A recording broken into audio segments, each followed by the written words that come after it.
आज हम पढ़ेंगे उपभोक्ता की बचत, कंज्यूमर सरप्लस। इकोनॉमिक्स में उपभोक्ता की बचत की अवधारणा को बहुत महत्वपूर्ण माना गया है।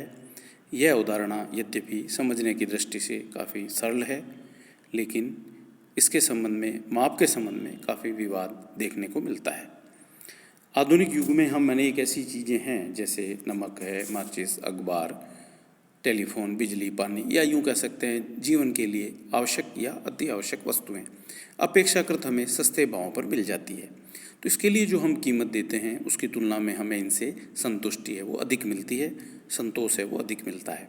इस प्रकार हम एक अतिरिक्त संतोष का अनुभव इसमें हम करते हैं, और इकोनॉमिक्स की भाषा में ये अतिरिक्त संतोष ही उपभोक्ता की बचत कहलाती है। वस्तु स्थिति यह है कि जब हम उस वस्तु के अभाव में हमें रहने के लिए कह दिया जाए तो हम अभाव में रहने की अपेक्षा उसके लिए ऊंची कीमत देने को तैयार हो जाते हैं। हम अपने वातावरण और परिस्थितियों के कारण अनेक पदार्थों से जो अतिरिक्त संतोष मिलता है उसका बड़ा महत्व होता है। आधुनिक सभ्यता के विकास के साथ साथ उपभोक्ताओं से को दैनिक जीवन की वस्तुएं सस्ती मिलने लग गई हैं, जिससे व्यक्तिगत उपभोक्ता की बचत में काफ़ी वृद्धि हुई है। अब बात आती है परिभाषा की। उपभोक्ता की बचत की जो अवधारणा है वो सबसे पहले फ्रांस के एक इंजीनियर प्रोफेसर ड्यूपिट ने किया था। उन्होंने इस बात का पता लगाने के लिए कि एक पुल के निर्माण के लिए आर्थिक सहायता यानी सब्सिडी दी जाए अथवा नहीं, इसके निर्माण की लागत को जानने के संबंध में उपभोक्ता की बचत के विचार का उपयोग किया था। ड्यूपिट को ये जानकारी थी कि एक उपभोक्ता एक वस्तु के लिए जितनी राशि वास्तव में देता है उससे अधिक कई राशि देने को वो तत्पर हो सकता है, और इस प्रकार उसे एक अतिरिक्त संतुष्टि या बचत प्राप्त होती है। अल्फ्रेड मार्शल ने 1890 में उपभोक्ता की बचत की अवधारणा का उपयोग किया और इसकी निम्न परिभाषा दी। एक वस्तु के अभाव में रहने की अपेक्षा एक उपभोक्ता जो कुछ कीमत देने के लिए उद्यत यानी तैयार हो जाता है वह उस राशि से अधिक हुआ करती है जो वह वास्तव में देता है, और यह आधिक्य इस अतिरिक्त संतुष्टि का माप होता है। इसे ही उपभोक्ता की बचत कहते हैं। अब उपभोक्ता की बचत की व्याख्या अब हम एक गणितीय उदाहरण से करेंगे, और ये जो दृष्टिकोण है ये उपयोगिता का गणनावाचक दृष्टिकोण है। जैसा कि आप जानते हैं उपयोगिता के जो गणनावाचक दृष्टिकोण है उसके समर्थक में मार्शल और पिगू प्रमुख थे, और उन्होंने ये बताया कि उपयोगिता को जो है आसानी से मापा जा सकता है। किसी वस्तु की कीमत जो हम उसके लिए चुकाते हैं उसी को उपयोगिता का माप रखा गया। अब एक उदाहरण है, जैसे किसी वस्तु की 5 इकाइयाँ उपभोक्ता काम में ले रहा है। पहली वस्तु की इकाई जब वो काम में लेता है तो उसको सीमांत उपयोगिता मिलती है 100 इकाई, और उसके लिए वो कीमत चुकाता है मात्र 20 पैसे, जबकि उपयोगिता मिलती है 100 इकाई। 1 रुपया देता है तो 1 रुपये में 100 पैसे होते हैं, तो उसी को उसकी उपयोगिता मान लिया गया है। तो उपभोक्ता की बचत हो गई 100 - 20 = 80। दूसरी इकाई से ये होगा, जैसा कि सीमांत उपयोगिता ह्रास नियम में बताया गया है कि उपयोगिता जो है घटेगी 80 इकाई, परंतु कीमत उसकी 20 इकाई है, तो अब 80 में से 20 घटा दिए। अब उपभोक्ता की जो बचत है दूसरी इकाई में वो कम हो जाती है 60 के बराबर। इसी प्रकार तीसरी, चौथी और जो 5वीं इकाई है उपभोग की, उसमें सीमांत उपयोगिता मिलती है 20 इकाई, कीमत भी हम चुकाते हैं 20 पैसे, तो इसमें उपभोक्ता की बचत 0 हो जाती है। तो यदि कुल उपभोक्ता की बचत की गणना करें तो कुल उपयोगिता मिलती है 300 इकाई, पैसा चुकाया या कीमत दी गई उसके लिए 100 पैसे, तो उपभोक्ता की जो बचत है वो हो गई 300 - 100 = 200 पैसे। तो ये 200 इकाई ही उपभोक्ता की बचत है। अब इसको एक सूत्र रूप दिया जा सकता है उपभोक्ता की बचत का, CS यानी कंज्यूमर सरप्लस। कुल उपयोगिता देख ली जाएगी, total utility minus P × N।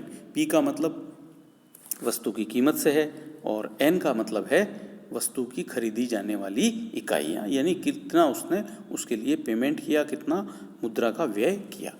अब इसको रेखा चित्र में भी आसानी से प्रदर्शित किया जा सकता है। उपभोक्ता की बचत को एक ट्रायंगल रूप आप देख रहे हैं।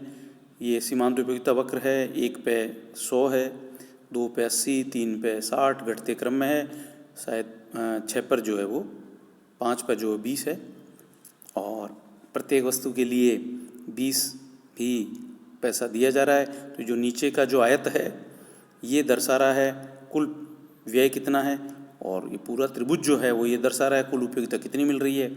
तो ऊपर वाला पार्ट पूरा जो त्रिभुज है उसमें से आयताकार भाग माइनस कर दें तो ये जो भाग बचेगा PRN, ये उपभोक्ता की बचत है।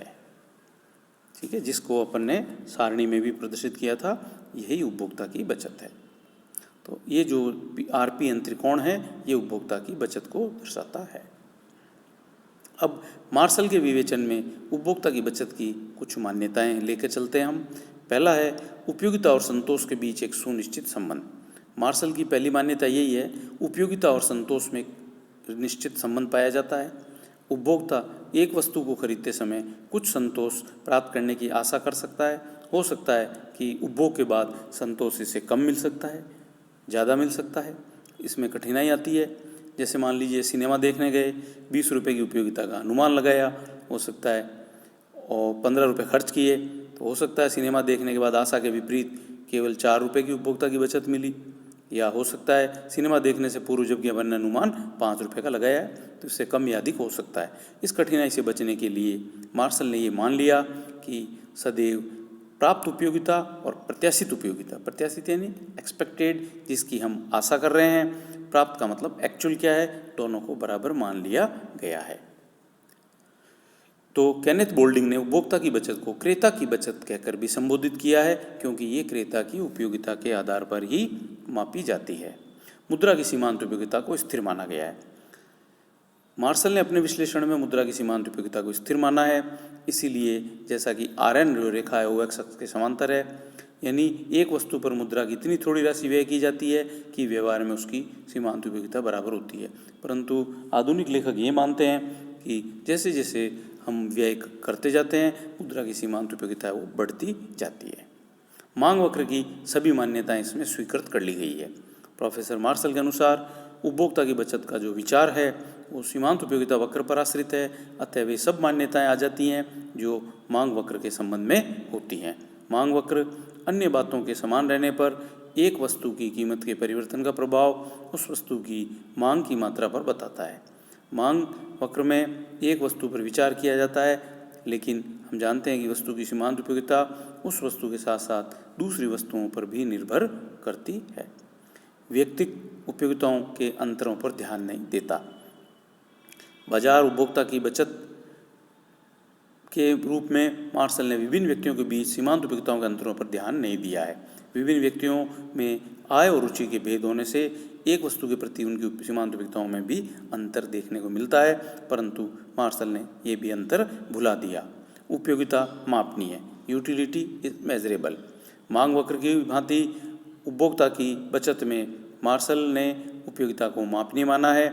हम ये जानते हैं कि तटस्थ वक्र विश्लेषण वालों ने यद्यपि इस विश्लेषण पर आपत्ति की है और इसका वैकल्पिक विश्लेषण भी प्रस्तुत किया है।